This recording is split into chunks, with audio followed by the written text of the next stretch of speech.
14 दिन, that is all that is left. And अगर आपका टारगेट 600 प्लस है रीनीट में, तो इस बात को बहुत ध्यान से सुनो। ये कोई मोटिवेशन का टाइम नहीं है, ये नई किताबें पढ़ने का टाइम नहीं है, ये नए टीचर से मिलने का, नए नोट्स देखने का और कोई मैजिकल स्ट्रैटेजी जो आपको टेलीग्राम में रात में 2 बजे मिले उसका टाइम नहीं है। This is the time to become brutally efficient and the distance between 500 and 600 is not usually intelligence, it is revision quality, it is accuracy, it is avoiding silly mistakes। तो इस वीडियो में I am going to give you the no bullshit last 2 week revision strategy to push above 600। अब सबसे पहली बात, understand something, you are not preparing for NEET any more, you are preparing for one specific exam on one specific day, and that changes everything। your goal is not learning, your goal is remembering। अधिकतर students को already पता है कि score कैसे करना है higher, the problem is retrieval under pressure.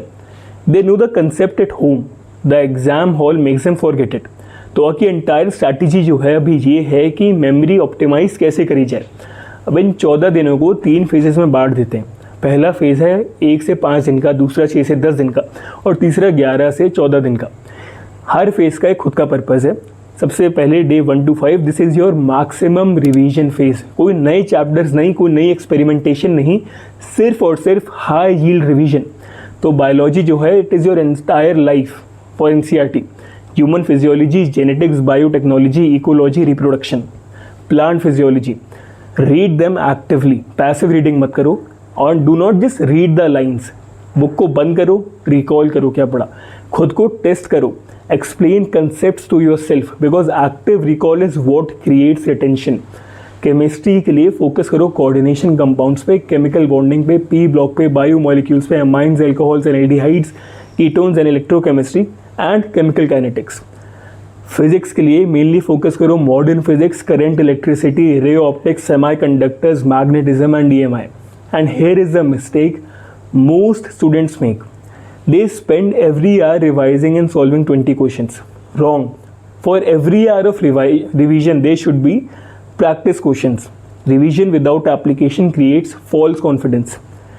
Now day 6 to 10. This becomes the mock test phase. यहाँ पे mock test को dominate करना है and honestly this is where ranks actually change. Full syllabus mock test लगाना चालू कर दो, real timing में लगाओ, रियल प्रेशर में लगाओ, बिना किसी डिस्ट्रैक्शन के, बिना किसी चीटिंग के, बिना पॉज करे और बिना फ़ोन के। हर मॉक टेस्ट को एक एक्चुअल एग्जाम की तरह देखो। And here is the secret, the test is not where marks improve, analysis is. अधिकतर स्टूडेंट जो हैं 3 घंटे स्पेंड करेंगे एक टेस्ट लिखने में और 20 मिनट में एनालाइज करके उसे बंद कर देंगे। टॉपर्स जो हैं बिल्कुल अपोजिट करते हैं। हर टेस्ट के बाद वो खुद से पूछते हैं कि why was this wrong, concept का इशू था, मेमोरी का इशू था, कैलकुलेशन का इशू था, रीडिंग में मिस्टेक थी, पैनिक था, ओवर कॉन्फिडेंस था। Every mistake gets recorded. Create a final revision notebook. Every formula that you forget, every biology fact that you miss, every chemistry exception, everything goes there. This notebook becomes your highest return on investment. अब एक बात करते हैं biology के बारे में।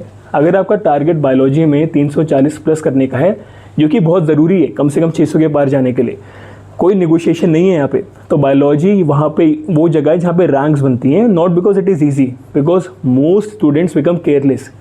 एक गलत NCERT का स्टेटमेंट, एक ओवरलुक डायग्राम, एक एक्सेप्शन जो आप भूल गए एंड सडनली मार्क्स जो हैं गायब हो जाते हैं। NCERT को ऐसे पढ़ो जैसे पेपर उसी में से बन रहा है, क्योंकि पेपर वहीं से बनेगा। अब फिजिक्स के लिए, your physics score fluctuates wildly, stop attempting difficult questions first. यहाँ पे बच्चे बहुत मार्क्स लूज करते हैं। Your first round should be easy kills, questions that you can solve easily under a minute. तो मोमेंटम बनाओ सबसे पहले, उसके बाद मीडियम डिफिकल्टी क्वेश्चंस के लिए बाद में वापस आओ। नीट हार्डेस्ट क्वेश्चन सॉल्व करके नहीं जीता जाता, it is one by collecting the easiest marks. Now day 11 to 14 और ये फाइनल पॉलिशिंग फेज है। यहाँ पे अधिकतर स्टूडेंट्स जो हैं सेल्फ डिस्ट्रैक्ट कर जाते हैं। Suddenly they panic, they watch new shorts, open untouched chapters, buy new crash courses and don't do any of it. Your world now becomes very small. NCERT पढ़ो, फॉर्मूला शीट्स रिवाइज करो, PYQs करो, mistake notebook पढ़ो, mock analysis करो and that is it, nothing more. कोई expansion नहीं, सिर्फ और सिर्फ reinforcement. And now your focus shift completely towards accuracy, because 600 plus लाने के लिए the difference is usually not knowledge, it is mistakes. एक सिली एरर, एक मिसरेड ऑप्शन, एक इनकरेक्ट बबल जो आपने बना दिया अपनी OMR पे, एक गलत कैलकुलेशन और सडनली 20 मार्क्स ऐसे गायब हो गए। खुद को ट्रेन करो कि ढंग से स्लो डाउन कैसे करते हैं सॉल्व करते हुए without losing time. Accuracy creates ranks. Now let us talk about one thing, sleep को सैक्रिफाइस करना बंद करो। एक स्लीप डिप्राइव्ड ब्रेन जो है ख़राब परफॉर्म करता है, मेमोरी ड्रॉप करती है, कंसंट्रेशन ड्रॉप करता है, डिसीजन मेकिंग ख़राब होती है और सब कुछ जाता है मार्क्स की कॉस्ट पे। तो sleep is a part of preparation, treat it that way and listen carefully because ये सबसे ज़रूरी बात है जो मैं इस पूरी वीडियो में बोलने वाला हूँ। अगले 14 दिन एक्स्ट्राऑर्डिनरी बनने के बारे में नहीं है, they are about becoming consistent. अधिकतर स्टूडेंट्स जो हैं इन 2 हफ्तों को इमोशनली स्पेंड करने वाले हैं, पैनिक में, कंपैरिजन में, कट ऑफ से डिस्कशन में, रैंक प्रेडिक्टिंग वीडियोस को देख देख के, टेलीग्राम के केओस में, और आप ये सब अफोर्ड नहीं कर सकते। हर minute, every minute of attention जो है बहुत वैल्यूएबल है, भी उसे प्रोटेक्ट करो। Because honestly if you spend the next 14 days revising smartly, taking mock seriously, analysing brutally honestly and staying discipline, you will be shocked कि आपका स्कोर कितना ज़्यादा इंप्रूव कर जाएगा।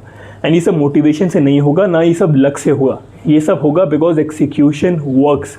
तो from today onwards stop asking कि क्या मैं 600-650 ला सकता हूँ, स्टार्ट आस्किंग कि क्या मैंने आज का काम पूरा किया, did I execute today properly. Because 670 और 600 is not achieved in one day, it is built through 14 consecutive days of intelligent execution और right now that is exactly what you need। तो अगर वीडियो पसंद आई तो सब्सक्राइब करो and see you in the next one.